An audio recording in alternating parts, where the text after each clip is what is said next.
We're developing our players, and our young players are playing with a lot more confidence.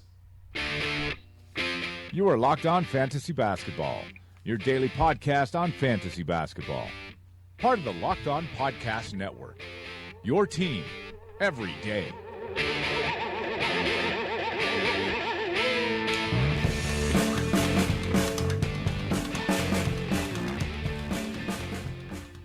Hello, and welcome to the Locked On Fantasy Basketball podcast, brought to you by Basketball Monster. And today's Locked On Fantasy Basketball podcast is also brought to you by Draft.com. Use the promo code LOFantasy to get a free entry into a draft with your first deposit. My name is Josh Lloyd, and I'm the lead fantasy analyst at basketballmonster.com, and you can find me on Twitter at redrock_bball. We're going to talk about Tuesday's 3-game NBA slate, and then we're going to preview a massive 12-game Wednesday. So let's get to it. All right, we will indeed get straight into it because there is going to be a lot for us to talk about.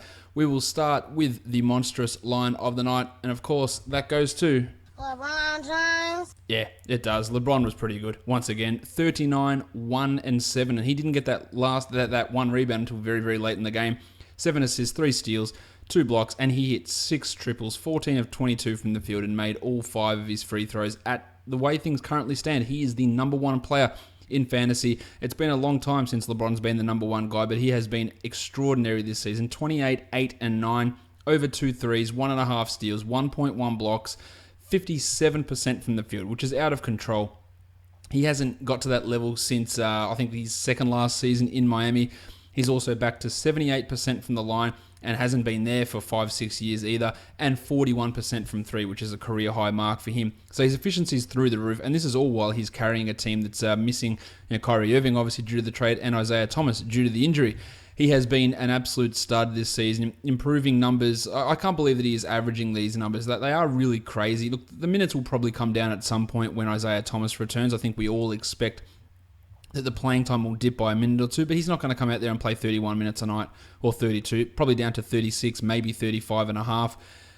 He's more focused defensively, putting up more defensive numbers. The efficiency could even improve with Thomas around. He has been an absolute stud so far this season, killing it. And if you drafted him, and look, there are some places and some people who didn't consider him a first-round pick, which I thought was bananas. I had him, I think 9th was the spot that I was looking to take him in most drafts. It was either him or Jokic, depending on how you were looking at your league. But in a lot of cases, I think I took LeBron over Jokic in one league. But he has far exceeded my expectations this season, especially with that improvement in efficiency, which I did not see coming, especially the 41% from 3, which is what he is currently shooting.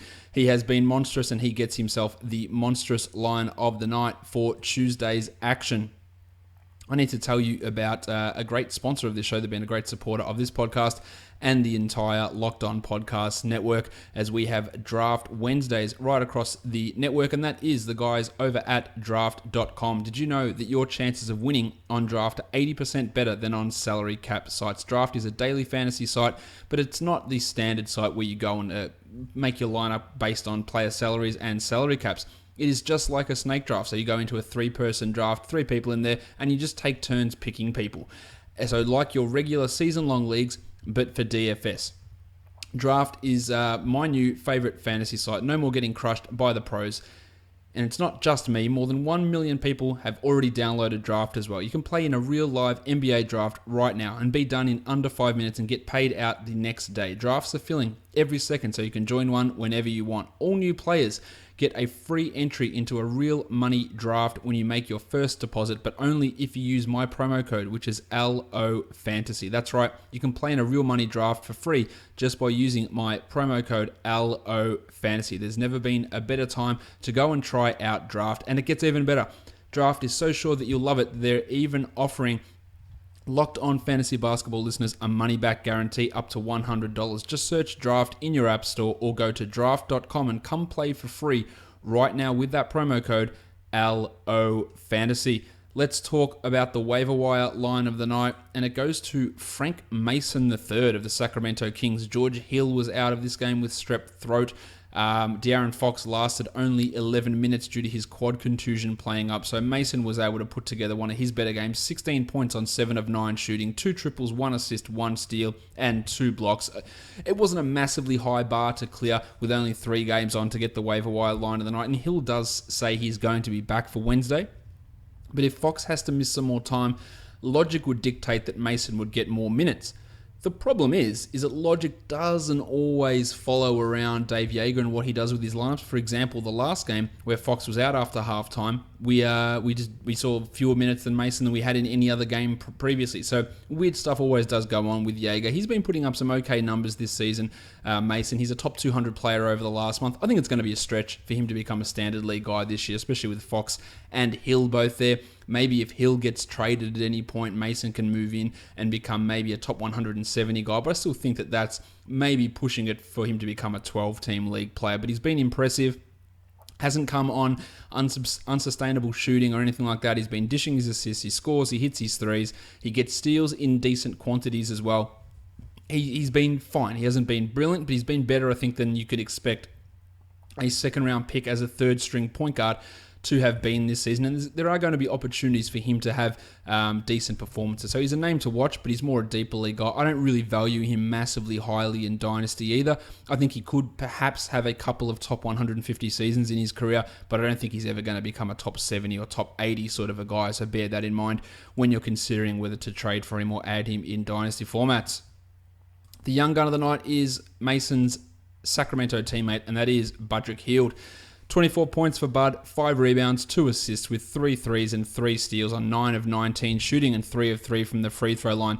But like everyone in Sacramento, who knows what's going to happen with Budrick on a night-to-night basis. The previous game, he played just 17 minutes, but in this one, he was up to 28. The game before, just 22. He was on a streak of 6 consecutive double-digit scoring games before last game's 7-point weirdness, and got back into it here. And one of the things that's really been fueling his value this season has been his steals, and he got another 3 here. He's the 112th ranked player this season, 87th over the last month. But that last month numbers are coming in large part because he's shooting 49% in that time, averaging 14 points with 2.5 threes. If that shooting doesn't sustain at 49%, which I don't think it will, then his shooting comes down, his scoring comes down, his field goal percentage comes down, his three-pointers come down, and he doesn't do much else. 0.2 blocks, 1.2 assists in that time, and 3.2 rebounds. The steals have been nice. They've been, I guess, somewhat of a surprise considering how poor he was in that category last season. In fact, he's like at double the steal rate that he was last season, which is obviously a huge improvement. But it's all going to come down to that shooting percentage and whether he can maintain a 27 or 28 minute role, which at this point it feels unlikely. It may happen, but again, Yeager's changing the lineup pretty much every single day, so it's really hard to get a full feel for things. And even today, when Bud did play 28 minutes and play well, he still played fewer minutes than Garrett Temple. So if you can figure that one out for a team that is developing their young players, even though Bud's not all that young, he's still decently young. He's younger than Garrett Temple, I know that much. There is still some consistency concerns in terms of what his overall production is going to be. He's fine to own in 12-team leagues, but he's far from a must-own guy. But he is one of the maybe top 2 or 3 guys on this Kings team, and he is someone that you can have a look at without feeling super, super confident just because of the dickery that goes on with Dave Yeager in this team. The dud of the night. Maybe this one's a little bit unfair. Rajon Rondo did suffer a knee bump early in the first half, but he was able to return and play the second half. But he was poor. He only played 14 minutes. He went scoreless. He had 2 rebounds and 3 assists, missed all 3 of his shots. Remember that little run that he had after he returned from that 1-game rest? 38 minutes, 13, 2, and 18 with 5 steals. Yeah, Rondo. Next game, triple-double, 13, 12, and 12 with 3 triples. Yeah, Rondo. The next 3 games, he has combined in 3 games for 14 points, 9 rebounds, 12 assists, and 3 steals. So, piss poor, pretty much. And average over that time, 4.7 points, 3 rebounds, 4 assists to be the 144th ranked player in that time frame. Hasn't taken a free throw. In fact, for the season, he has taken a total of 2 free throws. He hit them both, but he's taken 2. He just avoids the line like it's the plague. I think that these last couple of games are probably more indicative of what we can expect for Rondo rather than that little And if you go look at his game log, you can see this little bump and you go, what's going on here? All these double-digit scoring nights. That was when Tone Davis was out and he was playing much better. And then when Davis returned, his numbers have dropped off. I still think that he should be owned in all leagues, but expecting that level of production with everyone fit and firing and healthy is probably not an ideal scenario. But let's wait and see on him. Still a guy to hold at this point. We will adjust our thoughts on that if things need adjusting. All right. There are 3 games here in the NBA for us to talk about from Tuesday's action, a pretty light slate, so we'll get into that. And then there's got a big Wednesday, 12-game Wednesday to talk about, so let's get stuck into that right now. We will start with Rajon Rondo's New Orleans Pelicans. They took on the Washington Wizards. The Wizards get the victory. Once again, it's Tone Davis. Me, Tone, charged. Totally charged, Tone. Totally charged, Tone. Spot on, Tone. Yeah, Tone was pretty spot on, but he went down again with an injury. Had to start the second half in the locker room with a wrist problem. He got x-rays on it and it was fine. And then he came back out and played 37 minutes, 37 and 9 with a 3 and a steal. And this is, again, I don't know what it is. Either he has remarkable healing powers or he has really sensitive nerve endings when something happens right away. So he got knocked on the wrist and he's like, oh shit, blah, blah, like, yeah. Oh, no! Maybe that's what he said. He goes and gets x-ray, all fine, he's back on and he's ready to go. So I don't know if he's just got fantastic recuperative powers or if he's got low pain tolerance or extra sensitive nerve endings. It could be a combination of all 3 of those, but this is a pattern with Davis. He gets hurt, spends 10 minutes on the sideline, comes back in, misses a game, comes back. Like, whatever seems to happen, he seems to recover from it really quickly despite everything always looking bad in the moment. And that can be frustrating, but he still gets the minutes. This is a game. And people can say, oh, he left the game early. Yeah, he did. And played 37 minutes and scored 37 points with 9 rebounds. Still a bloody good performance. But it is incredibly frustrating and I guess hard in mouth type stuff when you see Davis to the locker room. Boog had 26, 13 and 4. A good night from him, while Drew had 13, 6 and 5 with 2 steals and a block. Not quite the level that he had been at previously, but still pretty decent.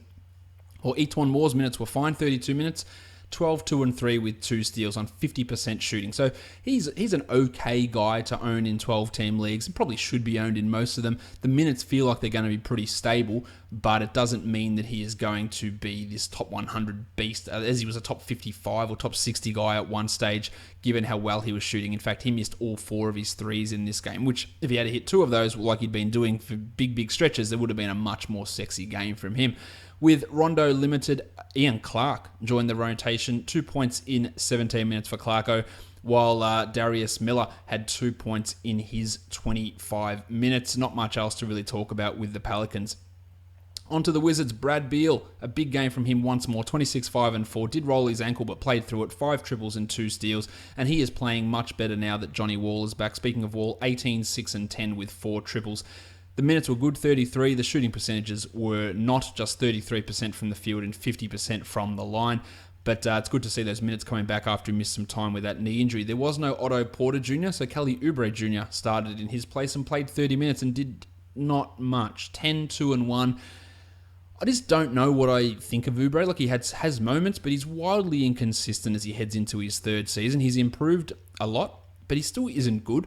And I don't really ever think he's ever going to become a top-class fantasy person. He might have a couple of top 100 seasons, but I don't ever see him becoming a force by any stretch. But if we're speaking about forces, Mike Scott's shooting just is unstoppable. 73%, 11 of 15 shooting, 24 points with 4 rebounds and 2 triples, but played just 23 minutes. And that's one of those cases where you go, shit, he's really hot, the numbers are there, but of course, that is unsustainable, and he does nothing else in any other areas, and the minutes are still at 23 despite him getting red hot. So while it is fine to have a look at and go, oh, you know, let's add him, we all should know 100% there is absolutely zero sustainability in what Mike Scott's doing at the moment. He won't be a 70% shooter. He won't be a 60% shooter, and he's not going to be able to put up 24 points on 15 shots in 23 minutes as a regular occurrence. So add him, but depends. Really pay attention to who you're dropping in this case, because it's a flash in the pan type of moment, more deeper league stuff. that is unlikely or impossible to be able to continue. Tomas Satoransky played backup 3 in this one after having the backup point guard role, 6 and 7 with 2 steals. I really like Satoransky. He's not going to have a big enough role this season to be useful in anything outside of probably 18-team leagues, but I do like him long-term, while Markieff Morris had some foul trouble, 13 and 4 in 20 minutes. I don't think that he is a 12-team league guy. Morris is definitely not a 10-team league guy, and I don't think he's a 12-teamer. Marcin Gortat, better give him a shout-out. 30 minutes, 10 and 14 for the Polish Hammer with 3 blocks. His minutes had been down. His performance has been piss poor. This was a good performance going up against Boog and Tone to put up those sort of numbers. I wouldn't be rushing to the wire if he was still available, though, because he's just as likely to play 24 minutes and have 6 and 4 in the next game, as is the Polish Hammer's style. The next game, the Sacramento Kings and the Philadelphia 76ers. Georgie Hill was out. So, once again, Dave Yeager, another change to the starting lineup. It doesn't just change the backcourt, he changes everything, because now in this one we had Willie Cauley-Stein starting alongside Zach Randolph. We're never going to get Cauley-Stein and Labissiere, just never going to happen. But he is changing things up. I think at the end of the year, I really want to check which team has the most starting lineups. And if it's not the Kings, I'm going to be absolutely stunned. Cauley-Stein, 9 and 6 in 30 minutes. It wasn't the best night. He took 10 shots, but only hit 3 of them. He is a must-own guy in 12s and 10-team leagues, I believe. Labissiere, only 4 minutes, so really developing him quite well. 2 points in those 4 minutes for Labissiere, while Randolph had 27 points in 28 minutes on 19 shots with 5 rebounds. Yeah, Randolph's doing what he needs to do, but I still don't like the way they use him. I still don't like the way they feature him as their number 1 offensive player. It just doesn't make any sense. You've got to develop some of these other guys. I just feel like he's in there just putting up numbers for the sake of numbers, and it's not really useful to anything for this franchise in the future. Justin Jackson started the second half in place of Fox. 21 minutes, 3, 2, and 2 with a steal. And, of course, when you get that opportunity with Hill out, they started Bogdan Bogdanovic. So Bogdan, who played 30 minutes, I think, in the last 3 games, he played just 18 minutes. The logic is astounding sometimes from some of these coaches. I'm not sure why you would limit Bogdanovic to 18 minutes, fewer than Malachi Richardson, fewer than Frank Mason III, fewer than Justin Jackson, in fact, when he was the guy that was out there starting and had been playing well and could actually run things for this team. But who knows what the hell goes through Yeager's head. That's why owning any of these guys is almost an impossibility. Yeah, Budrick will probably play 16 minutes in the next game. Bogdan will go back to 30. There's no rhyme nor reason to anything really that Yeager does on a consistent basis. I still think that Bogdan can be a 12-team league guy. Garrett Temple, who'd been playing minutes in the teens in the last 2, has seen his minutes rise again because the Kings are developing their youngsters. 33 minutes for Temple, 9, 8, and 4, and he's solid out there. We know that, but he's not really going to be a 14 or even 16-team league sort of a player. Onto the Sixers, Joel Embiid was out due to the back tightness. They originally said he was going to be playing on Tuesday, but then a medical decision came down to say that his back was an issue. So Amir Johnson got another start, 7 and 9 in 18 minutes, while Richaun Holmes played the bulk of those minutes, but wasn't all that good. 4 and 6 with 2 blocks. Now the Sixers do play again on Thursday, so if Embiid is out there, you're going to get more use out of Holmes. But Trevor Booker returned early. He was supposed to miss this game due to an ankle injury, so he was back. So if Embiid plays on Thursday, even though it is a limited slate, Holmes is just not going to be able to find enough minutes behind Šarić, Embiid, and Trevor Booker and Amir Johnson all in the mix. Maybe they eliminate Johnson from the rotation, but Holmes is as hot and cold as they come. But still, owning him and holding him for Thursday is worth doing, and then seeing how that all plays out. Benny Simmons had 13, 12, and 9 with 3 steals, while Bob Cove had 17 points, a pair of threes, a pair of blocks, and a steal, but some poor shooting along with Šarić, who had 11 and 9 on 30%. Jared Bayless, one of his better games, 15 points in 26 minutes, and JJ Redick had to leave the game with hamstring tightness. So if Redick happens to miss, the 2 games that Redick's missed so far this season, Bayless was the starter in those games.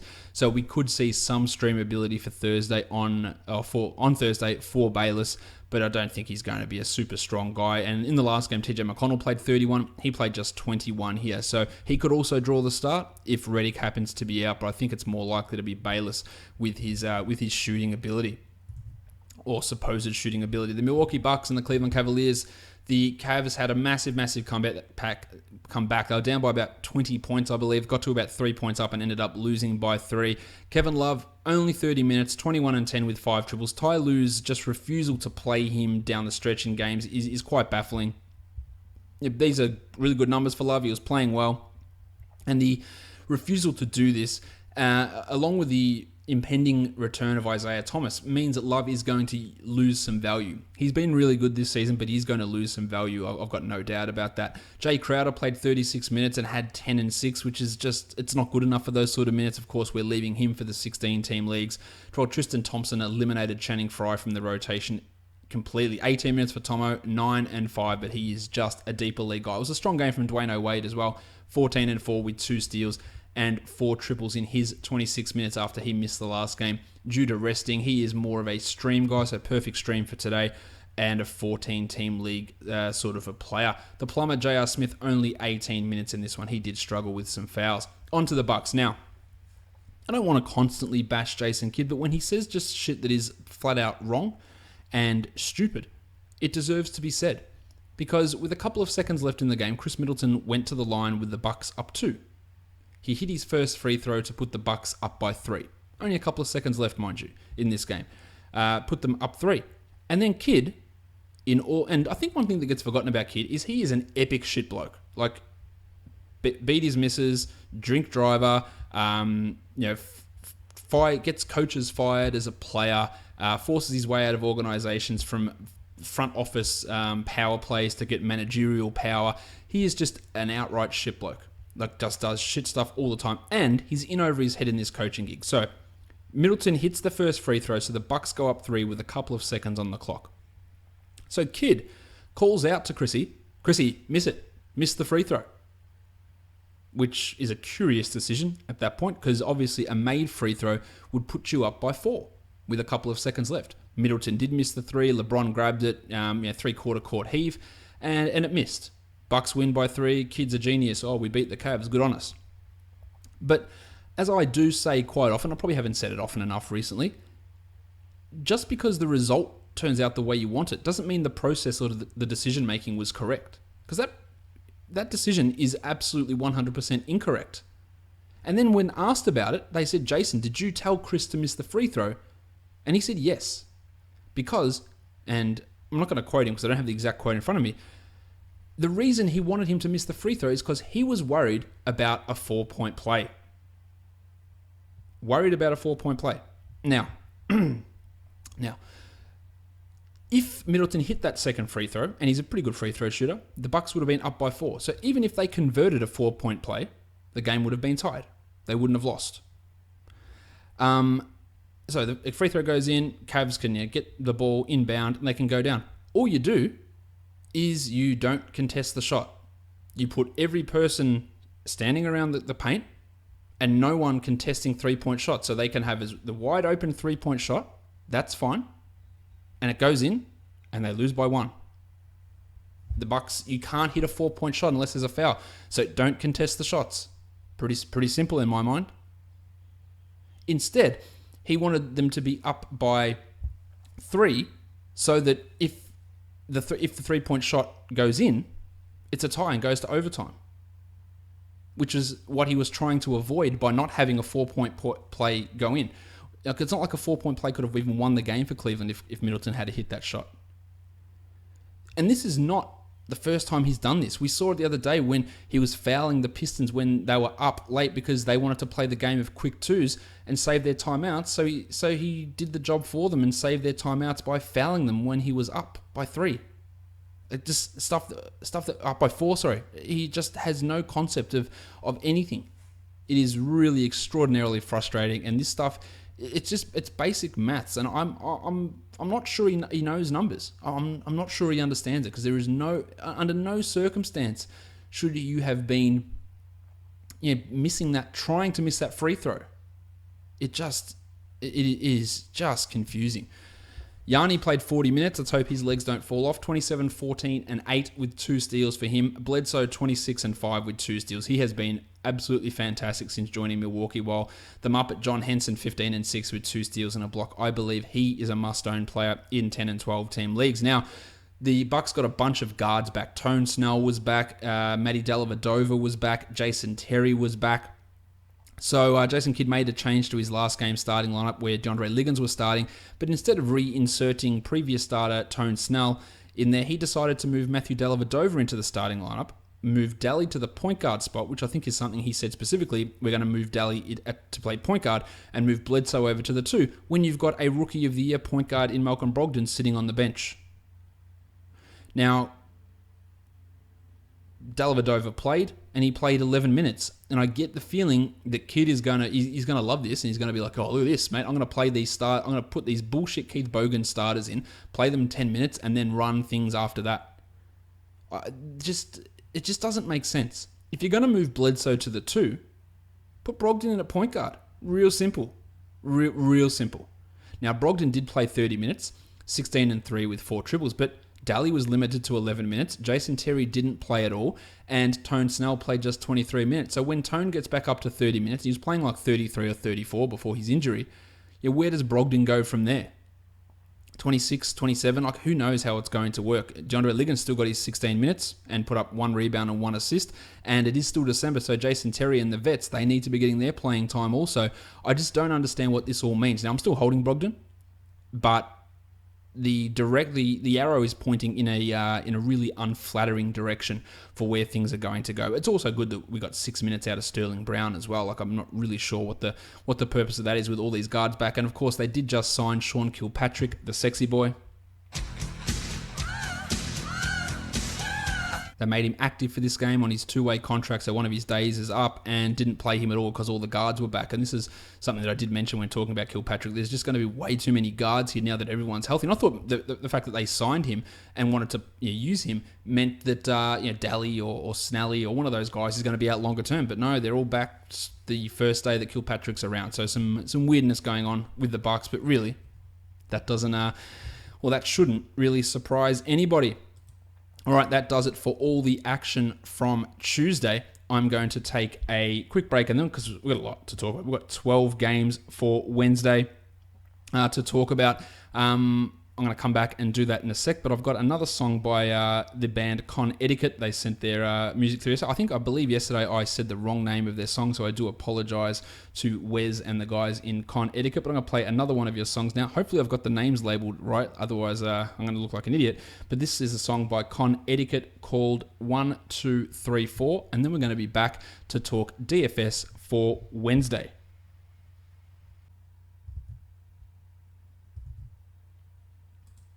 We're developing our players, and our young players are playing with a lot more confidence.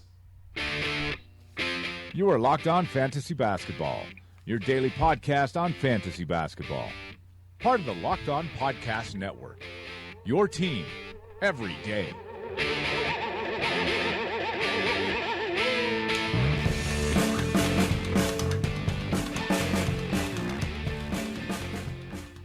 Hello, and welcome to the Locked On Fantasy Basketball podcast, brought to you by Basketball Monster. And today's Locked On Fantasy Basketball podcast is also brought to you by Draft.com. Use the promo code LOFantasy to get a free entry into a draft with your first deposit. My name is Josh Lloyd, and I'm the lead fantasy analyst at basketballmonster.com, and you can find me on Twitter at redrock_bball. We're going to talk about Tuesday's 3-game NBA slate, and then we're going to preview a massive 12-game Wednesday. So let's get to it. All right, we will indeed get straight into it because there is going to be a lot for us to talk about. We will start with the monstrous line of the night, and of course, that goes to LeBron James. Yeah, it does. LeBron was pretty good. Once again, 39, 1, and 7, and he didn't get that one rebound until very, very late in the game.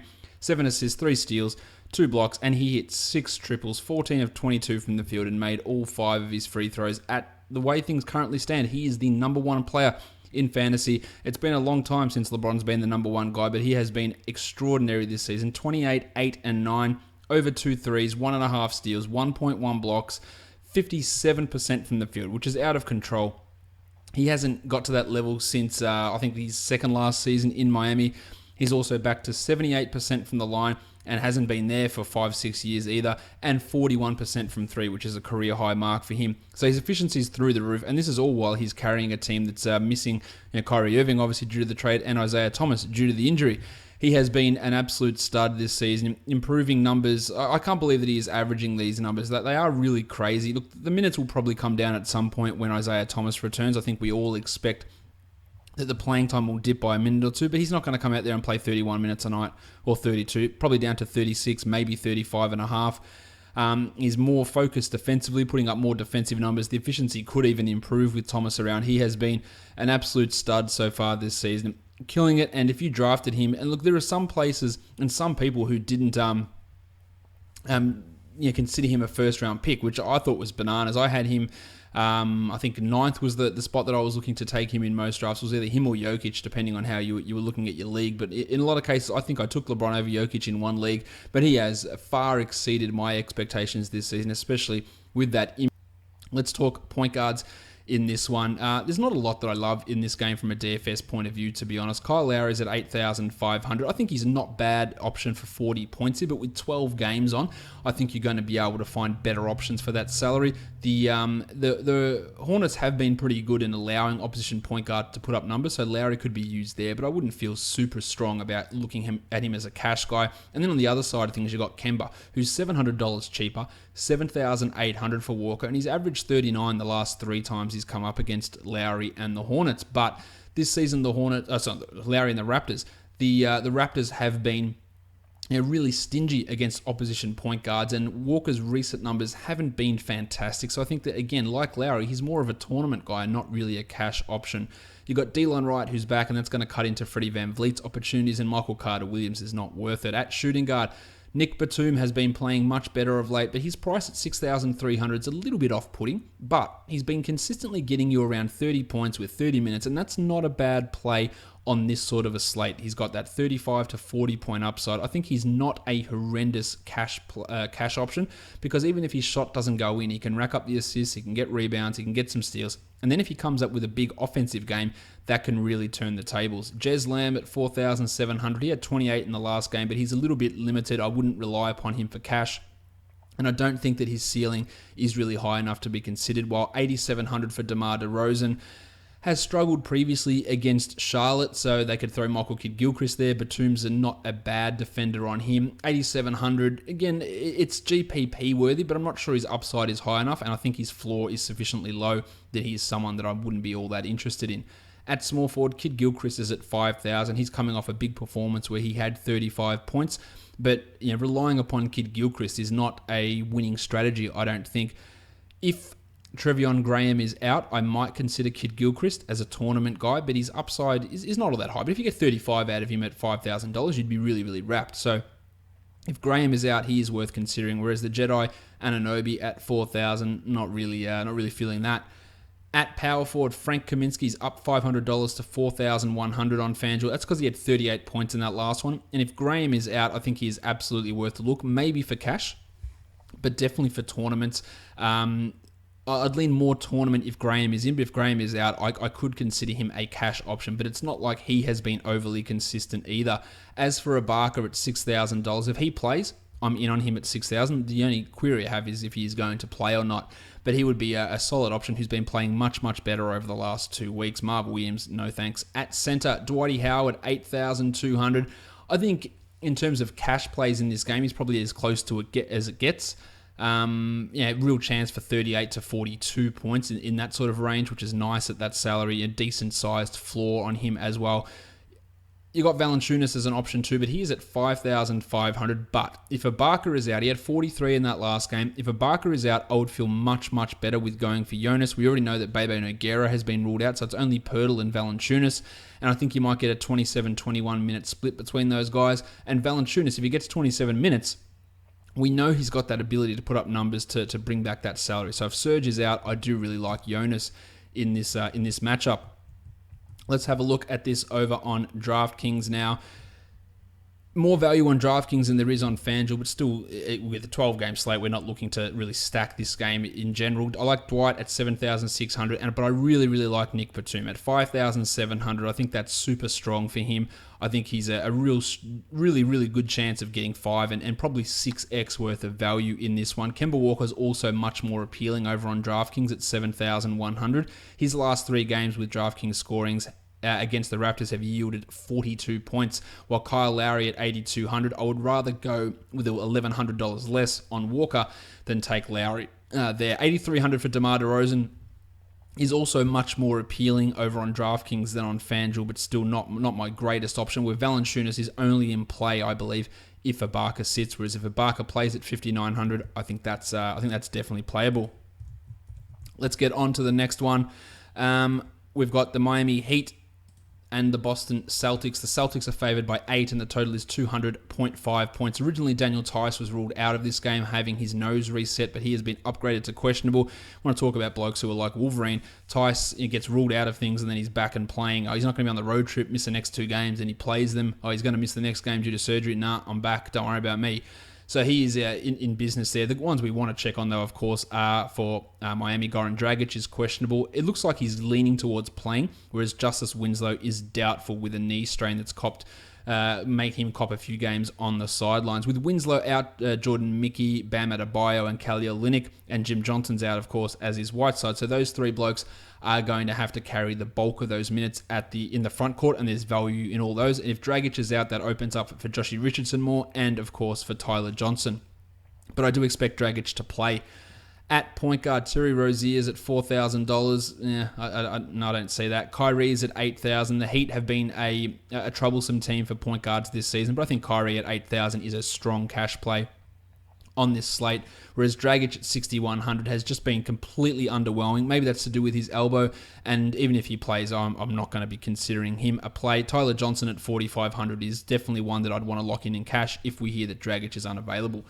At shooting guard, Marcus Smart, really can't rely upon him. In the last game, I think he hit 4 threes and still only had 23 points. He's at 5,600, so it's not a terrible price, but he would be tournaments only for me, while the Duke, Wayne Ellington, is always for tournaments, and Dion Waiters at 58. If we hear that Dragic is out, then Waiters at 58, I think, becomes a pretty decent cash play. Otherwise, he's more of a tournament guy. At small forward, Jaylen Brown at 5,700 has been really, really underwhelming. In fact, just twice in his last 7 games has he broken value at 5,700, which is not a high price tag. So I won't be looking at him as a cash guy, especially in a lower tempoed game, which this will be against the Heat. Where Joshie Richardson's now up to 5,800, and that's because he's averaging 42 points over the last 3 and 34 over the last 5. If we get Dragic out, then Richardson at 58 feels like a really, really strong cash play, and I still would consider it marginally a cash option, even if Goran is in.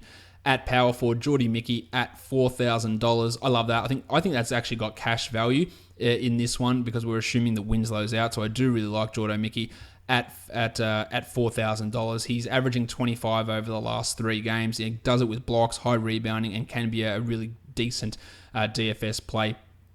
Given the situation, Kelly Olynyk's at 5,900, a tournament guy only, but I'm not really loving that. While Jason Tatum at 56, the numbers recently have been pretty good. 30 points over the last 3, 27.5 over the last 5, and you get 27 at 5,600. That's not bad for cash. I can consider Jace Tatum a guy to have a look at. For sure. At centre, Al Horford up to 7,800. Look, he has been absolutely crushing it, averaging 41 over the last 3. The Heat matchup has been a problem for him in the past, but most of that's to do with Hassan Whiteside. Bam Adebayo is not quite the same as Whiteside in terms of opposing presence. We're talking about Horford being able to actually tower over Adebayo, which he's not able to do with Whiteside, so that could have a factor. So I don't dislike Horford here. I just don't think that he is a total lock guy, whereas Adebayo at 4,900, he's been putting up some good numbers as well. He should start, he should get decent minutes, but I don't feel as strongly about him as I do with, say, Jordan Mickey, and I think Mickey can be used as a cash play, whereas Adebayo is probably more of a tournament guy with 35-point upside there. On DraftKings, I like Adebayo again for cash here, 4,600, and I love Jordan Mickey, 3,700 for him. He's really good. Kelly Olynyk at 5,400 leans a little bit more cashy on DraftKings, but still not really feeling much from him. He's been getting into foul trouble pretty consistently, and of course we look at Joshie Richardson at 5,900 if Dragic happens to be out, but they've bumped his salary by 1,100, which makes him a tough guy to use if Dragic is in. Dion Waiters also up to 6,200, so somewhat of a fade. And I like Al Horford a lot more on DraftKings at 7,300. He is absolutely in play for cash, whereas Kyrie at 8,000, not really loving that quite as much as what I do on FanDuel. And he's worth looking at, but he's definitely not a first ballot lock sort of a guy. And of course, Tyler Johnson, as we talked about on FanDuel, if Dragic is out, then he is a really strong option. Let's go to the next one. It's the Sacramento Kings and the Brooklyn Nets. The Nets are favored by 5.5. The total is 207. The Kings are the only team on a back-to-back here. George Hill says he is likely to play, while De'Aaron Fox, I'm going to assume that Fox is going to be out in this one. Lasted just 11 minutes on Tuesday with that quad contusion. Had missed the previous game there. So I think that he misses time here. Now, what Jaeger does with the starting lineup is absolutely anybody's guess. Does he just substitute Hill in for Fox? Does he take Bogdanovic out again? Does he put Budrick here? Look, who knows what he's going to do? He could change things. And normally he'll have one injury and then change 3 starting spots. So there's so much uncertainty with Sacramento that using these guys in cash can be a really tough thing to do. At point guard, Frank Mason III, with Hill likely back and Fox likely out. Mason, you could have a look at 4,200. He had 27 points today, which is obviously a great return, but I wouldn't be looking at him at anything else than a tournament play unless both Hill and Fox is out. Then he's a great cash play. Now, the Nets are one of the best teams for point guards to go against, so he does have that in his favor, so you can consider that. Spencer Dinwiddie at 7,300, playing well, but hasn't quite been living up to that level lately. I think he's more of a tournament guy. The Kings, surprisingly, have been quite difficult for point guards to go up against, so that is something to bear in mind with that elevated price on Spencer. While De'Aaron Fox at 44, even if he plays, I have zero interest in using him. Georgie Hill I do like, though, at 4,600. The minutes have been up for him lately. The performances have been better. If he is ready to go, which it appears that he is, at 4,600, I think he's a nice, cheap cash point guard. At shooting guard, Karis LeVert's at 58. He's just been really putting up some good numbers. A little bit quiet in the previous games before last one. But at 5,800, I think he's got that 35 to 40 point upside and probably a 26 or 27 point floor, which makes him a pretty strong play at that salary. Budrick's at 49. Who knows what we're going to get? That makes him a tournament guy. Great Budrick today. Do we get 16-minute piss poor Budrick tomorrow? That's the question. Well, Bogdanovic, I just can't. I can't trust what Jaeger's going to do in a tournament year, but I'm not sure his upside is really high enough. At small forward, Damari Carroll's at 5,800. That's a fade from me. While the Blue Swimmer, I have no interest. He played well in the last game, shot well, 21 points. But just not enough. He just doesn't do enough in any other areas, and his shooting hasn't been reliable recently. Rondé Hollis-Jefferson's at 7,400. I like Rondé here. I think this is a great opportunity for him. In fact, I think he is worth looking at as a cash play if you are inclined to go Kings in cash, which is not always the greatest decision. Quincy Acey, the other guy to pay some attention to. We don't expect Jahlil Okafor to be in the rotation. Acey hit 4 threes in the last game for 22 points. Probably an unrealistic expectation to expect him to get back to that. Well, Zebo's at 6,800, so salaries come down. It is a back-to-back, so I do worry that maybe they rest him, so he could be, I think he's fade territory here. At centre, Will Cauley-Stein, 6,000. Really good opportunity for Cauley-Stein. I'm in on him. A little bit disappointing in today's game, but I'm bang on that. Cash, you can use him in. I'm okay with that. While Jarrett Allen at 39. Really, at this point, we can only consider him a tournament flyer in case he comes out and has 3 or 4 blocks, and that really boosts his numbers right up. I don't think we really should be considering Tyler Zala or Costa Koufos as strong options.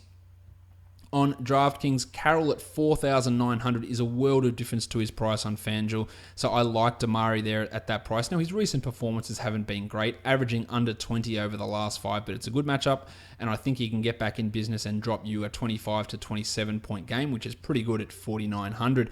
I like Spencer Dinwiddie and Rondé Hollis-Jefferson a lot for cash. 6,700 for Spence and 61 for Rondé is one of the better cash plays of the entire day on DraftKings. So I do really like Hollis-Jefferson at that $6,100 price point. Budrick, Frank Mason, both of those guys, again, look at in tournaments if those options arise. While Bogdanovic, a very similar story to what I said about him with FanDuel. Not a lot to change with him there.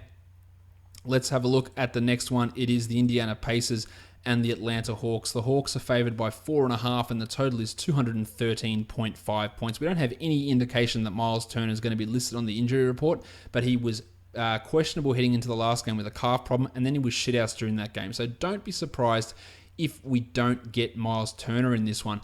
We know that Mike Muscala is doubtful, so he won't be playing. The Baptist John Collins is off the injury report, so that's good news. Now, whether that means he gets 24 minutes, 27 minutes, or the bullshit 17 he got in the last one, that remains anyone's guess. At point guard, did I give you the totals for this one? Indiana favored by 4.5 and the total 213.5. If I didn't, I just did now. Dennis Schroeder is at 7,800. Has been pretty strong lately, 37.5 average over his last three. It's far from a sexy, great upside tournament move, but I think he's pretty good in cash. I think he's got almost a 30-point floor here in this matchup, a higher pace sort of game as well. I do like Schroeder at that 7,800. Daz Collison at 5,800. Only played 24 minutes in the last game, which was a little bit concerning, but his numbers have been pretty good. He's a 40% three-point shooter again this year. I think for the third consecutive season, he's shooting 40% from three. I don't think there's much upside there in Dazza, but he's not a bad cash option if you're really struggling at point guard. At shooting guard, Vic Oladipo, 9,600. It's just high, but he's doing it. I know it's high, but the guy's averaging 50 points over the last 5, and then he comes in with a great matchup. I think this is a huge opportunity for Oladipo to really drop a monster, which he does in every game anyway. But I really do like him here for cash and for tournaments, whereas Kent Bazemore, who had been a real cash staple recently, has risen up to 6,300. That is making me extremely nervous because he can throw in turds relatively often. But I don't dislike him here. The matchup is not absolutely horrendous, although he has really struggled in the past against the Pacers. But that's the Paul George Pacers for a lot of that. So those 16 points he's averaged the last 3 times out doesn't really apply too much. But I don't think that at that elevated price that he's a lock as he had been on previous days. At small forward, Bojan is a tournament guy only. The artist formerly known as Torian Prince, I think that's fine for cash. 5,800 for him, 45-point career night in the last one for Princey. The minutes will be fine. I'm not really worried about Bogdanovic shutting him down. I think that he's a real 30-point sort of guy here, Torian, so I think he's a good cash option. At power forward, Ersan Ilyasova's at 5,000. Do we get hot shooting Ersan? Do we get shit shooting Ersan? I don't know, but I know his minutes are up, so that absolutely puts him into the GPP pool. And then Domantas Sabonis on the other side at 4,700. If Turner is in and there's no problems, then it is hard to use him. But in the last game, he had 28 points, played 29 minutes because Turner was struggling, and at 4,700, that's brilliant production. So I actually like him in a GPP, even if Miles does play. And then if Miles is out, then I'd smash that for cash. Really, really be interested. The Baptist is at 5,700, just way too much uncertainty for me to look at John Collins there, while Thaddeus Young at 6,100. I feel like that's pretty strong for cash. 29-point, 28-point sort of guy with 35 to 36-point upside. I feel like he is in a pretty decent situation in a really good matchup. At center, Miles Plumlee, no way. Miles Turner, it's too high for Turner. It is a good matchup for centers. We've seen that so far this season. But at 7,600, labouring with a calf problem, it's going to be GPPs at best for Miles Turner. On DraftKings, you got Schroeder for cash, which I like at 73. I like Oladipo at 9.2 as well. I think that's a pretty decent cash play. And Ilyasova as a tournament guy at 5,100 has that level of upside. Now, the Baptist is a little bit more appealing over on DraftKings at 5,300. And I would consider him a tournament guy, whereas Kent Bazemore, on the other hand, way worse spot for him on DraftKings at 6,500. That is, I know he's been playing well, but that is too high for me to really feel too much confidence in Baze. Whereas Miles Turner at 6,600, that should absolutely make it into your tournament pools, given that he can go off for 40 or 45. The Utah Jazz and the Oklahoma City Thunder, no spread release for this one. I guess we're waiting to check on the status of Don Mitchell. The Don is questionable with a toe contusion. Derek Favors is questionable with concussion, whereas for Oklahoma City, Steve Adams is doubtful. So we're likely to get another Dakari Johnson start and more minutes for Patrick Patterson and Jeremy Grant. Now, on the Utah side of things, if Don Mitchell is out, you can really fire up your Rocket Rodney Hoods, Ravishing Rick Rubios, and Alec Burks actually comes into consideration there as well. And if Favors is out, then we're going to get Joe Johnson, Epe Udo starting. So both Johnson and Udo come in. Udo, not necessarily going to be a must-roster guy, but he's going to have cash value and going to have tournament upside, whereas Johnson hasn't really done all that much in his starts so far, but it is going to be an interesting situation to pay some attention to. At point guard, Ravishing Rick at 5,100. If you look at him, averaging 26 over his last 5, that's really good at 5,100. But if everyone is healthy, with Rocket back, I think it's hard for him to get to that. But if the Don is out, then I'm in on Rubio at 5,100, and I would really, really be interested in using him in cash if Mitchell is out, and that's a big if at this point. Russ Westbrook, 11,400, has been putting up some pretty good numbers. Really good, actually. 61-point average over his last three. And if you are looking for a high-price guy, he's not a bad guy to go with. He wouldn't be the first guy I'd start my lineup with. Again, a slower-paced game against Utah. You might be looking at maybe a 55 instead of a 60, but 55 at 11.4 is still a pretty good return. So he's not a bad high-price guy here at all. The Dons at 7,100, a price reduction for Mitchell. Absolutely, I'd be looking at him as for tournaments if they say he is ready to go, of course. While Andre Robertson at 4,300, we shouldn't and have any interest. Rocket Rodney, 5,700. Just absolutely love that if the Don is out. He had 42 in the last game, even with Mitchell playing those 21 minutes with some foul trouble and obviously the toe bothering him.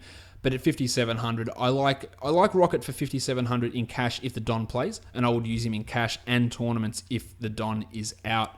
Alec Burks at 3,800 would be a great GPP option if Mitchell is ruled out, and you could throw him into your lineups if Mitchell's still undecided by the time that lineups lock. At small forward, Joe Johnson's at 3,500, 19 points in the last game. That brings back value at 35. If Favors is out, I think he is absolutely worth a look in a cash game just to get some cheap guys in it and go with your studs in the other spots. Whereas Paulie George at 7,900, I'm just not feeling it from him and this Thunder offense in general. Jingling Joe at 5,300. Pretty much zero upside for Joe, but a really safe floor, so I like it for cash. At power forward, Mellows at 6,400. He has just been abysmal. 21-point average over the last five. I'm not really keen there. Well, Derek Favors at 55. If he is ready to go, I would absolutely look at him as a GPP guy. Starting at center, higher efficiency, more shots, more rebounds, more blocks, and that's going to total hopefully 30 to 32 points if he is ready to go, which we don't know yet. At center, you've got Dakari Johnson, and Epe Udo at 4,400. So if Favors is out, I don't mind that. But remembering the last game that Favors was out, Udo started. He played 27 minutes and put up 17 points. So he's far from an absolute home run. At minimum salary, he would have been, but he's not. He's at 4,400. So, I think having a 20-point expectation on him is reasonable, and 30-point upside, which he did have a 49-point game, of course, but I don't think that's a realistic expectation on Udo.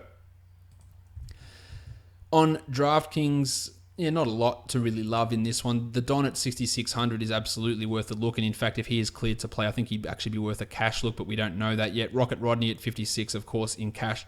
If the Don is out and Derek Favors at 53, would have a level of appeal also. Jingle and Joe at 5,000 is a strong cash-only play, while Rubio, like Hood, is really going to benefit if the Don is out. Very similar situations to what we have over on FanDuel. Westbrook is less appealing on DraftKings at 11,400, so I'd probably lean on one of the other bigger name stars rather than him in this environment, while Mallow's down to 5,800, and that should get a level of interest from you. Hasn't really been anywhere near that level much, but he can go off. He can get a 7x, so I think that makes him a GPP guy, at least much more so than what he is on FanDuel.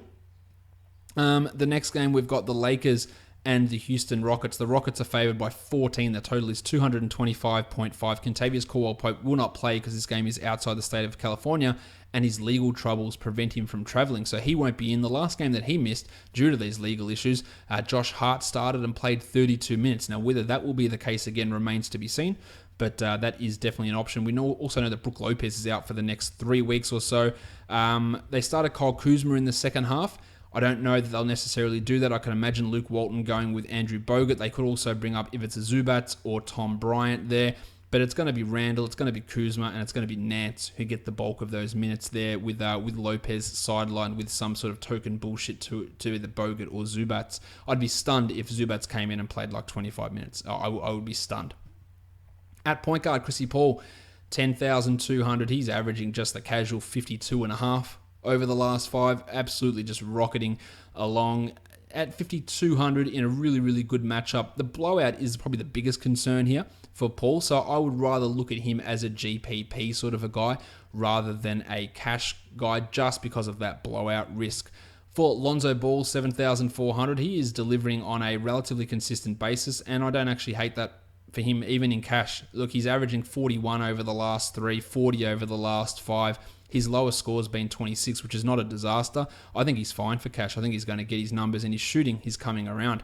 At shooting guard, Jordan Clarkson, 4,800. Do we get the Clarkson who was putting up good numbers to start the season, or the one that's averaging 15 over the last 3? He has an opportunity, but he's played the bulk of his minutes this year at point guard, not shooting guard. So don't expect for him to be out there getting 35 with KCP sideline. That could go to Joshy Hart at 3,900. I think that's absolutely worth a look. He had 31 in that last start with Caldwell Pope out, and at 3,900, you could definitely lock him in cash, but I think he's an excellent tournament pick here. Jim Harden, 11,100, the same risks as Paul with the blowout.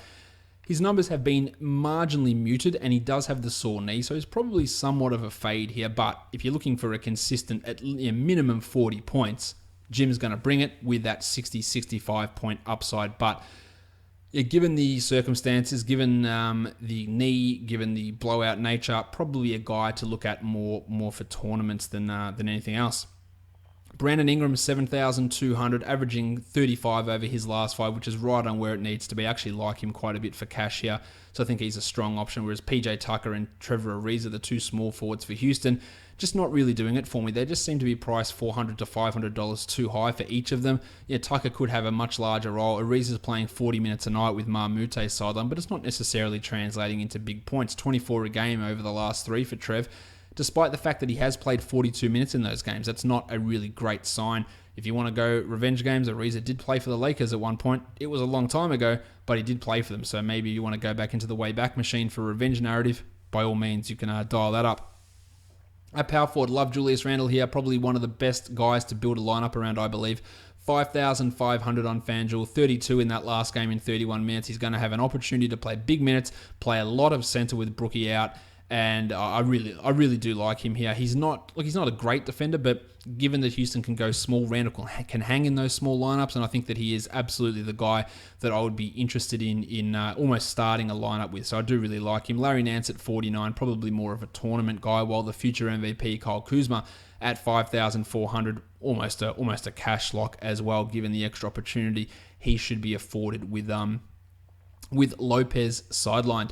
At center, Capella, 7,900 for Clint. It is a good matchup for him.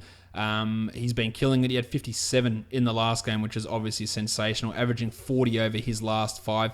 But I'm not 100% confident in him for cash just because that salary's risen so much. I'm more of a tournament guy with the clear upside to beat it, but the floor probably isn't quite where it needs to be on FanDuel, I don't think. Nene, Andy Bogut, I don't think we need to get into those two guys too much. On DraftKings, Brandon Ingram at 6,500 and Julius Randle at 54 are both really, really strong cash play. And Trevor Ariza at 48, I think is a lot more of a cash play on DraftKings. The 3-point shooting bonus, the minutes are high. I feel like he's almost locked into 25 points, which makes him a strong cash play. While Joshy Hart is absolutely minimum. $3,000, that is the one you put in there, and that is going to enable you to free up some salary to get guys like Harden or Chrissy Paul or Russie Westbrook over on DraftKings, is by getting Josh Hart. Now, he's going to be highly owned, but in cash, I think you're going to have him in there. I think he's going to be like 70% owned, 80% owned maybe on DraftKings, but for cash, it is going to be tough to miss out on him because that just gives you so much more flexibility in those other areas. Let's go on to the next game now. We're going to talk about the Orlando Magic and the Chicago Bulls. Sorry, the streaking Chicago Bulls. The Bulls are favored by 5, and the total is 210.5 points here.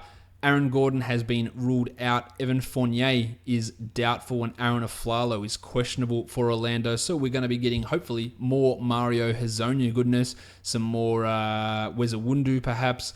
Aflalo is the interesting one. If he is out, then it opens up for Shelvin Mack and DJ Augustin as well. Also, on the Bulls, Paulie Zipser is questionable, but he's not really having any sort of impact. At point guard, Lord Alfred Payton is at 6,900, has not been providing anywhere near that level of value, but he has got a stellar record against the Bulls. So if you're going to lose him, it has to be tournaments. He averages 37 the last 3 times he's played them, but the problem is his last actual 5 games have yielded under 20 points per game, which is nowhere near where it needs to be. Chrissy Dunn is now at 7,900. I know he's playing well, but that's just too bloody high in most cases to rely on for cash. Now, the Magic have been probably second to the Nets in terms of point guard ease, so that does give Dunn the boost there, and I would absolutely be looking at him as a tournament guy, but for cash at that sort of a price, I'm not ready to commit. Shelvin Mack at 3,700, he had 27 minutes in the last game, that yielded 7 points. I would hazard a guess that it will yield more than 7 points if he gets another start, but he would be a GPP sort of a guy. Well, DJ Augustin played 30, and he had 11 points at 3,800. Both of those guys could be tournament guys. I just don't think I would ever consider using both of them. At shooting guard, Justin Holiday was strong in the last game, but had been poor before that. 5,100, there is a tournament play there, but not cash. And the small forwards is where a lot of it's going to happen here. I love the cash for Jono Simmons, 6,600, averaging 37 over the last 5. That's almost lock-inable to me as a cash guy that I know is going to give me that. The hammer, Denzel Valentine, no. Mario Hezonja up to 4,800 in lieu of his 45-point outburst in the last one. I think the ownership's going to be pretty high on him. So in a tournament, you might want to fade him, but I still think in cash, he's going to be able to put up that level of production necessary at 4,800. So he would make a good cash play. David Nwaba at 47, I just don't really feel interested in using Nwaba. He may be in a tournament, and he has played well against Orlando in the past, but I just don't think he's good enough to do it consistently. At power forward, John Isaacs at 42. Still easing his way back from ankle injury, so I won't go there. Nick Mirotic, 7,100 now. 45 points in the last game, even with Markkanen back. Will that continue? All signs point to probably not, but he is a GPP guy. I think I would not be interested in him in cash. Because even in that last game, with Markkanen easing back, he still only played 26 minutes. Now, 45 points in 26 minutes is obviously ridiculous. But at some point, there's going to be a night where he has a bad one. Maybe it's this one. So I'd look more tournaments. Markkanen's at 59. I don't feel confident with him. I feel confident he'll get 25 or 26. I just don't feel confident he's going to get 30 or 31. At centre, Vucevic is at $10,000, just killing it pretty much every game. I feel like he's not quite a lock, but he's pretty bloody close to it at that price tag with Az Gordon out and with Evan Fournier unlikely to play. I think Vuce is definitely an in-play guy here. Rob Lopez at 5,300. Saw his minutes limited, so we could see more punch blob Nick and Lowry lineup, so I wouldn't be putting huge amounts of faith in Robin Lopez. Now, I did skip over Punch Bob. He's at 5,200. He's averaging 30 points over the last 5, but remember, 4 of those came without Markkanen. Probably more of a tournament guy, much like I'm viewing Mirotic. On DraftKings, Chrissy Dunn's at 7,200. That's tournament upside. Great opportunity for him here. I do like the salary there. So if you're going to use him in cash, DraftKings is the place to do it. Markkanen at 5,100. I actually think that's not a bad cash play on DraftKings where you can use him and get your 25 or 26, and then anything above that is a real bonus. And Lord Alfred Payton is down to 5,600. Now, I know he hasn't been good, but with a 40-point average against the Bulls the last 3 times, 5,600 as a salary, I am ready to go with that, and I am much more confident with him on DraftKings. It shows you how much different salary can make than I am on FanDuel with him. You can always... John Simmons is a little bit too highly priced to lock in cash, but you can still do it. And Mirotic at 6,400, very similar to how it is on FanDuel when we're looking at him as a tournament type of guy. But if you used him in cash, I wouldn't be the wrong decision. Detroit and Dallas, we have to have a look at. Dennis Smith is questionable with that adductor strain that's kept him out the last few games. Yogi Ferrell has played big minutes in his absence, so that's another thing that could happen. So you have to pay attention to see whether Smith is actually ready to go or not. At point guard-ish, Smith is at $4,000. No. Reggie Jackson at 5,600. Been a little bit worried with what I've seen from Reggie lately. The minutes have been reduced, so I'm not really going to be feeling too much from him. While JJ Barea at 53 has been strong in category leagues, but for DFS, not quite reaching that threshold he needs to. While Yogi Ferrell, the minutes have been big, but at 4,900, he needs to do more than put up 25 points in 42 minutes. But he's still, if Smith is out, I think he's still not a bad cash point guard, especially get some cheap guys in there. As for Dennis Smith at 5,700, I wouldn't be messing with him in his return if he does actually return. At shooting guard, Wes Matthews is always tournaments. Devin Harris, no real interest in him. Lukey Kennard, who is likely going to start again for Avery Bradley, who's out for the next week. Kennard comes in at 3,600, so that should give you a level of interest, but it's only going to be for tournaments because he has started the last 2 games and played under 19 minutes in both of those, and that's not the recipe for DFS success. The recipe for success could be Reggie Bullock, who's at 3,700, had 29 points in the last game. Now, I highlighted that he wasn't going to shoot 65% in these games, but at 3,700, he doesn't need to. And with Bradley out, the minutes are going to be fine. I'm in on him. That is a great play. Really like it. In fact, I'd almost say it's one of the best, maybe the top 5 FanDuel plays of the day at 3,700 for Bullock. Stan Johnson at 3,800. Well, he had 27 points in that last game with Braddles out. I have much lower level of confidence in Stan Johnson than I do in Bullock. So I would look at him as a tournament guy, but absolutely in the pool of players with Bradley sidelined. The pencil Harrison Barnes, 7,200. Maybe a little bit too high for him. He's not really a high upside guy. Not sure his floor is high enough to consider for cash, but he's never a horrible choice in cash. At power forward, Toby Harris, 6,600, has been not even sniffing that recently, so I'm not really keen. While Dirk at 4,800, I think Dirk at 48 is a tournament guy at this point, but not really a strong one. While Maxi Kleber at 4,500, Kleber quietly averaging 25 over the last three, which at 4,500, big win. 31 points for him in the last one, but I don't feel confident in his consistency. But he can put up these big-ish type performances that would make him maybe intriguing for GPPs. At centre, Drummo at 9,700. Weirdly has struggled against Dallas in the past, but this is a different Andre Drummond this season. That salary is probably a little bit too high, and for an extra $300, you can take Nick Vucevic on FanDuel, and that's probably the direction that I would go in. But Drummond is an okay pivot, especially in a tournament type of situation. On DraftKings, love Reggie Bullock here. Love it at 3,800. That is super, super strong. And Harrison Barnes at 6,700 is a great cash play. Drummond at 9,100 is much stronger on DraftKings as well. I think we're looking at a guy who has that pretty comfortable 50-point upside here. So I do like Drummond quite a bit over on DraftKings. Dennis Smith, same sort of story. If he is out, you can go for Ferrell at 5,200, then Maxi Kleber at 4,000 as a tournament sort of a player. We're getting there, guys. Only 4 games to go to round out a 12-game Wednesday. The next one is the Minnesota Timberwolves and the Denver Nuggets. The Nuggets are favored by 2, and the total is 216. We don't know if Manny Mudiay is going to play with that ankle issue. He was warming up before the last game, so indications would be that he is likely to play. But then Gaz Harris, he's dealing with a shoulder issue. Nice, Gary! Sorry, not shoulder, elbow after a fall in the last game.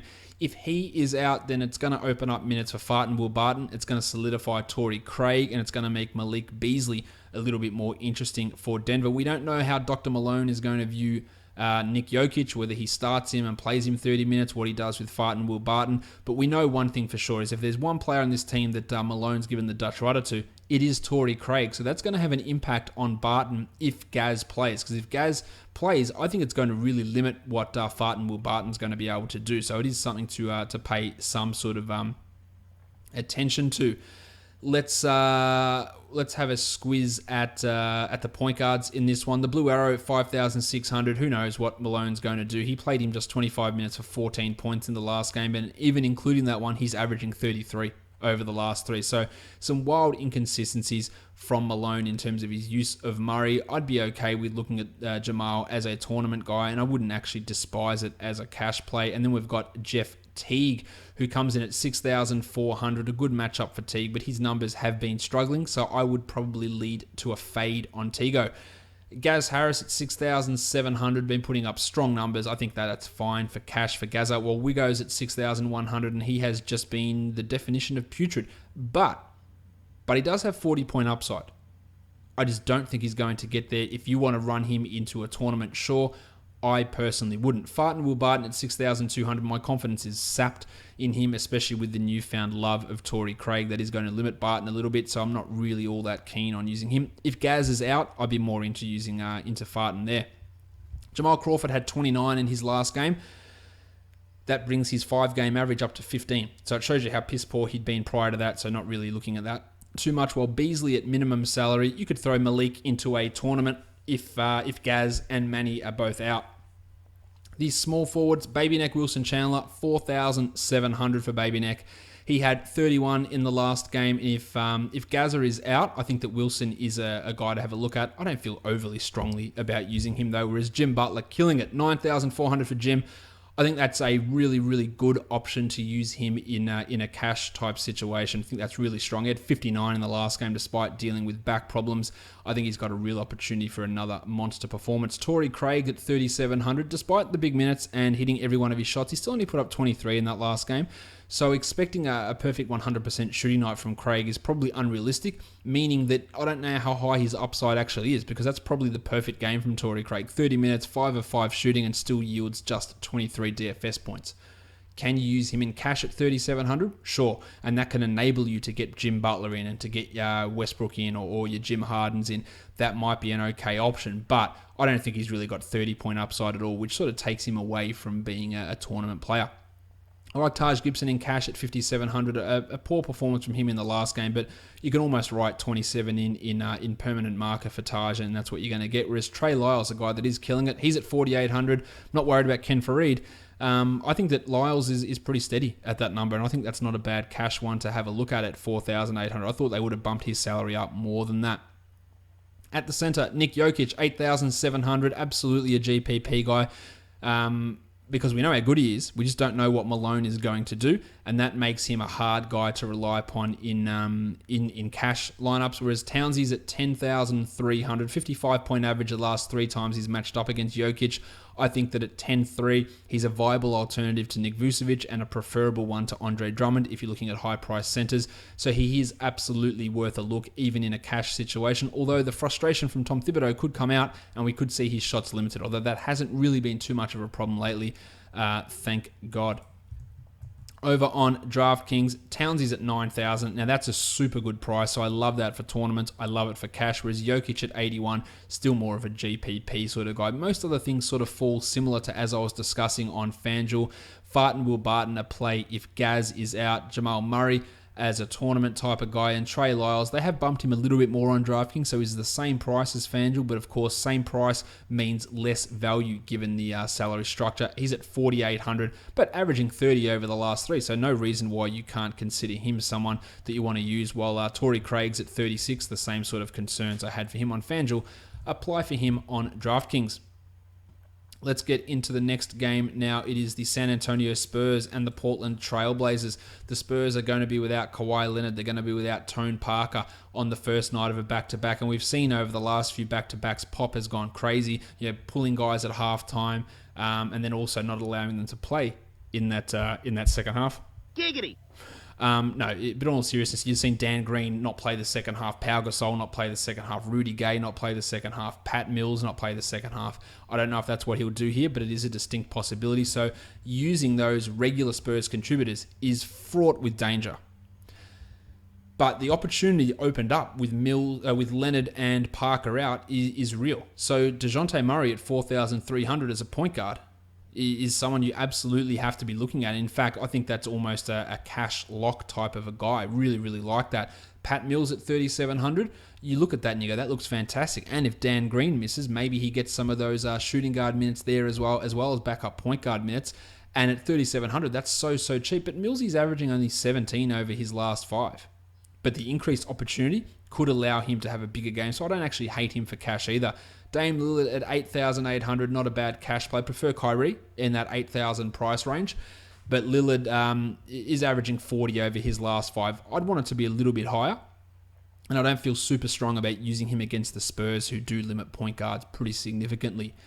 At shooting guard, Brynnie Forbes, minimum salary for a reason. He had 7 points in 26 minutes starting for Dan Green. Now, if Green is out, he would absolutely be a GPP guy, especially with the other guys resting already. And I think he'd be one of the top GPP options out there. But just remember, he did shit the bed in that last game. Whereas CJ McCollum at 7,000, strong for cash. I'm not sure there's much tournament upside in this one. Green's at 4,700, no. Ginobili at 4,000. Well, he's going to play this one. He might be out in the second game of this back-to-back. Whereas a guy like Brandon Paul at minimum salary, absolutely a GPP differentiator. In his last 5 games, he's had a 32-pointer, and that was one of those games where everyone was resting, so pay attention to Brandon Paul. Rudy Gay's at 5,600, and yes, they might sit him, they might limit his minutes, but at 5,600 with Kawhi out, I think he is worth a look in a cash play. Whereas Kyle Anderson is actually likely to return ahead of schedule. He's at 5,300. I wouldn't be using him first game back from that knee injury. I just don't think that's a great spot to use him in that first one back. Evan Turner, big minutes at small forward for the Blazers, 4,300. Only put up 23 in that last game. Not sure how high his ceiling actually is there, but there's something to maybe squiz at. At power forward, I don't know what I'm going to see from LaMarcus Aldridge. We're going to see 35 minutes. We're going to see 26 minutes. He's at 7,900, and with no Kawhi, that should get you interested, but it should get you interested for tournaments only, because if he plays 24 minutes, then you're screwed and you're not getting anywhere near where you need to. Whereas on the flip side, 3,700 for Davis Bertans, what if they play him 24 minutes? Then he is going to really, really crush through that number and be an interesting tournament guy. So he is a GPP option, but there's just so much uncertainty with the Spurs team. Al-Farouq Aminu at 5,200, I find limited upside, low floor is a stay away. Whereas centre Yusuf Nurkic, he was back in business in the last one. 37 points in only 28 minutes. I think he's not a bad cash play, but more of a tournament player. Zachy Collins, 3,600, averaging 16 over the last 3 games, seems to have a relatively stable rotation role. That's not a bad cash play if you want to go stars and scrubs. Get your 17, 18 with 25-point upside. I don't think he's really going to come out there. In fact, in his last 5 games, his lowest score is just 14, which is definitely not killing you at 3,600. It's not where you want to be. You want to be at 16 or 17, but that's not killing you. And that might enable you to get some other big name guys in there. So look at Zachy, whereas Pau Gasol to me is a real stay away here. I think he's going to be seeing very limited minutes in this back-to-back. But again, just so much unknown with the Spurs. Over on DraftKings, a couple of tournament guys I like. Britney Forbes at 3,400, and if Dan Green is out, I like that for cash a lot. DeJounte Murray at 41. That's probably more of a cash play. Or it's a tournament play as well, but it is a cash one. While Evan Turner at 38. That's a good price for a starting small forward who could play 36 minutes. So at 3,800, I would look at him as a tournament guy, but he could also really go missing. But like I talked about before, like in a cash setting at 3,800, if he comes out and gives you 17, it's not the end of the world. In fact, that's a pretty good result. So I think Evan Turner could be a cash play as well. Dame's at 85. That's not bad. With the DraftKings scoring, I think he is worth investigating. And I love CJ McCollum at 6,400. I equally love Yusuf Nurkic at 6,400 in this matchup as well. But again, weirdness will ensue. Can pretty much guarantee that. The Phoenix Suns and not the Sacramento Kings, Phoenix Suns and the LA Clippers. I don't know. I don't know what we're going to get from the Suns here. It's Tyson Chandler's 3rd game in a row. It's the first game of a back-to-back, so there is a big chance that he sits this one and Greg Monroe starts. As Greg runs in, we realise this could get dangerous. But I don't know. I don't know what they're going to do. They have changed their rotation.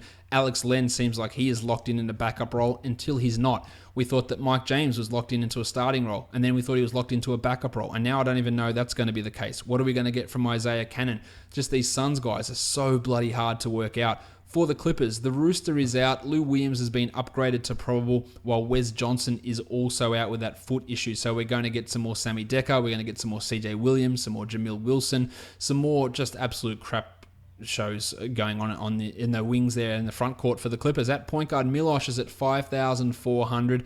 He had 20 points in the last game. I think this is a bloody good matchup for him. Point guards have done very, very well against the Suns. This is a 30-point upside situation for Teodosic, so I'm interested. Whereas Austin Rivers just horrible in his last game, but big minutes, lots of shots, just didn't hit them. 5,800, you could do a lot worse than using Austin Rivers. Tyler Ulis, Isaiah Cannon, Mike James. Well, Cannon had 38 in 27 minutes in the last game. He's at 4,100. James is at 4,000 and Ulis is at 4,400. If you're going to use one, it's probably going to be Cannon. But again, trying to predict what's going to happen with these point guards, it's literally an impossible task. So don't look to lock any of them in cash, although if you put Cannon in a cash game, I don't think it would be the worst decision. At shooting guard, Lou Williams at 7,700. No Rooster. He's going to have to shoulder another large scoring load. I think that he's worth a look in cash at that sort of a price tag, whereas Troy Daniels at 37 is always your GPP. Let's get hot, hit 8-3 sort of a player, whereas his cash reliability is pretty limited. At shooting guard, CJ Williams' minimum salary, he is actually averaging 17 over the last 3. 17 points, 3,500. It works to fit some other guys in, and I would expect that he would start in place of Wes Johnson. At power forward, Jamil Wilson, 3,700. Much like CJ Williams, he's going to start. He's probably going to get 20 points, which is absolutely fine at that price tag. So again, not a high upside guy, but not a horrendous cash option if you're going the stars and scrubs route. Another guy you could consider in that sort of a build is the table, Montrezl Harrell. 3,800 for him, averaging 18 over the last 3. He had 20 in the last game. He can fill it up, so he does have some tournament upside, and I wouldn't 100% shy away from him in cash. A guy I would shy away from is minimum salary Marquise Chris, because he is averaging 5 points across his last 3 games. Now, of course, he can go off at any time, so Really hard to rule him out of out of tournaments, but he is just putrid at the moment. Absolutely putrid. Dragan Bender's at minimum salary as well. He's getting minutes, but 29 minutes last game, 9 points. That's the sort of fantasy guy. He is just not a high output player. So you could look at him as a GPP guy, but I don't think his floor is high enough for cash, and I don't think his ceiling's high enough to really pique your interest. I'm interested in Alex Len, though. He's up to 5,700 because he's averaging 34 over his last 5. I am ready to go with him as a tournament guy. I'm ready to get dicked over by Jay Triano. And I'm actually also ready to say that in cash, I don't hate Alex Len. I love John Ray Jordan in cash, 8,000, 35 to 40 feels like almost a minimum for him against his Suns team. His numbers have been a little bit down in the last 3, but in his last 5 games, averaging 42. Sign me up for DeAndre Jordan. Over on DraftKings, Milosh at 5,200, I really like in both formats. Austin Rivers is strong. TJ Warren, much better option on DraftKings at 6,200, but has really been struggling without Devin Booker around, so more of a tournament guy. DeAndre at 75 is strong, and you got the same options with those cheap guys. Sammy Decker, Jamil Wilson, CJ Williams, all of them are worth a look, especially CJ at 3,300. That's super cheap for a guy who could start and play 25 minutes, so pay some attention to him there. You got Isaiah Cannon at 4,500, which takes a lot of the level of appeal away from him in cash on DraftKings, but he does have that tournament upside given how well he played in the last outing for the Suns. Let's go on to the last game of the night. We are finally there. We're going to get this one in under an hour and a half, I think. The Grizzlies and the Warriors. The Warriors have upgraded Draymond Green, Zaza Pachulia, and Sean Livingston all to questionable, while Brandon Wright is doubtful once again for Memphis. We know that for the Warriors, if Draymond and Zaza are out, Omri Caspi and Jordan Bell get the value. If Shawnee Livingston is out, Pat McCaw becomes a tournament guy, but not a must-play guy, while Andre Iguodala also gets a boost in that situation. If we assume that all these guys play, that's how I'm going to talk about this game right now. At point guard, Livingston's at 3,500, no. McCaw, no. Andy Harrison, 4,200, was looking strong. The last 2 games, he's back to good old Andy Harrison, so not a lot to love there with him. In fact, this is just one of the shittest DFS games for the day, assuming that all these guys play. Mario Chalmers is at 3,600. He played 26 minutes in the last one. Only 10 points, but the minutes have been up for him, so absolutely you could look at him as a tournament guy, but that's probably about it. At shooting guard, Klay Thompson, 7,300. Not really living up to that value even in the absence of Steph Curry, and Steph is going to be out at least another week. Everyone, he's going to miss Christmas, and he's going to be reevaluated in another week. So still, at least, I reckon, 2 weeks before we see Steph back. Tyreek at 7,500. Probably a tournament sort of a guy here. He's been a little bit up and down, and that inconsistency makes it hard to use him in cash. Macklemore, no way. Uncle P, maybe, but I'd rather take a guy like a Troy Daniels, for example, as my 3-point specialist type of player. At small forward, Chandler Parsons at 4,500. Probably a bit too high on FanDuel, to be honest, for Chandler. He's been putting up some okay numbers, but it's more the 22-23 range rather than 24-25. And that might not seem like much, but it's enough for me to say probably not interested in him. Kevin Durant, 11,900. If you're throwing those CJ Williamses and Jamil Wilsons in, then Durant at 11,900 feels like almost a guarantee for 55 with that 70-point upside. So he is a strong cash and tournament player. At power forward, Jermichael Green's at 5,100, not interested in the slightest. Draymond at 8,900, tournament only. I wouldn't be looking too closely at him, though, in cash coming back from the shoulder, whereas Dave West at 43 and Jordan Bell at 44. They lose a lot of their value if Draymond is in. If Draymond is out, 44 for Jordy Bell is a cash and a tournament play. And Omri Caspi, I should have mentioned him in the small forwards. If we have Draymond and Zaza out, 46 for Omri is a very, very strong one. At center, Gasol, 8,200. We know that Warriors and centers is not a good mix, but the last 3 times that Mark has played against Golden State, he's averaged 43 points, which is obviously a fantastic return. I'm not ready to lock him in, though. But if Draymond is out, I think that he gets a bigger boost, and he can become a cash play if Green is out. But otherwise, tournaments and tournaments only. Over on DraftKings for that one, I really only like Chandler Parsons because he's at 3,900, so a much cheaper option over there. Not much else that really differs from FanDuel. Durant at 11.6 is strong. Draymond with more value at 7,500, and I would actually consider that maybe a cash play if he is ready to go. And Tyreek at 7,000 is also in a pretty strong position. Let's now go and roll over the other sites on Yahoo for GPPs. We're going to look at Alex Len, maybe even convert him to a cash guy. Karis Levert is a GPP guy. Evan Turner, Jordan Mickey, Bogdan Bogdanovic, Frank Mason, Georgie Hill, Frank the Tank Kaminsky. And for cash, we've got Joshy Hart, Maxi Kleber, Chandler Parsons, DeJounte Murray, Trey Lyles, Reggie Bullock, Miloš Teodosic, Bam Adebayo, Nick Batum, Julius Randle, Chrissy Dunn, Nick Vucevic, and Chris Paul. On Moneyball for tournaments, Chrissy Paul, Clint Capella, Lou Williams, Yusuf Nurkic, Alex Len, Bam Adebayo, Miloš Teodosic, Jaylen Brown, Ersan Ilyasova, Ravishing Rick Rubio, Domantas Sabonis, Justin Holiday, Evan Turner, Jordan Mickey, DeJounte Murray. And for cash, we've got Frank the Tank, Josh Hart, Reggie Bullock, Mario Hazonia, Kent Bazemore, Julius Randle, Brandon Ingram, Chris Dunn, and Victor Oladipo. And rounding it out with draft stars for tournaments, it's Bam, it's Miloš, it's Frank Mason III, Toby Harris, Evan Turner, Bryn Forbes, Budrick, Cauley Stein, Ersan, Zachy Collins, Nick Jokic, Chris Paul. And then we'll go on to cash, and we've got Karis Levert, Thaddeus Young, Chandler Parsons, Chris Dunn, Rudy Gay, Nick Batum, Spencer Dinwiddie, Bullock, Rivers, Mickey, Randall, Payton, and Josh Hart.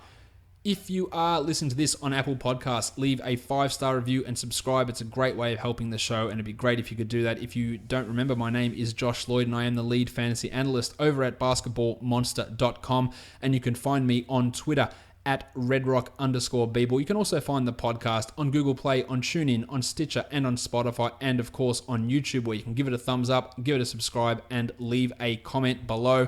We are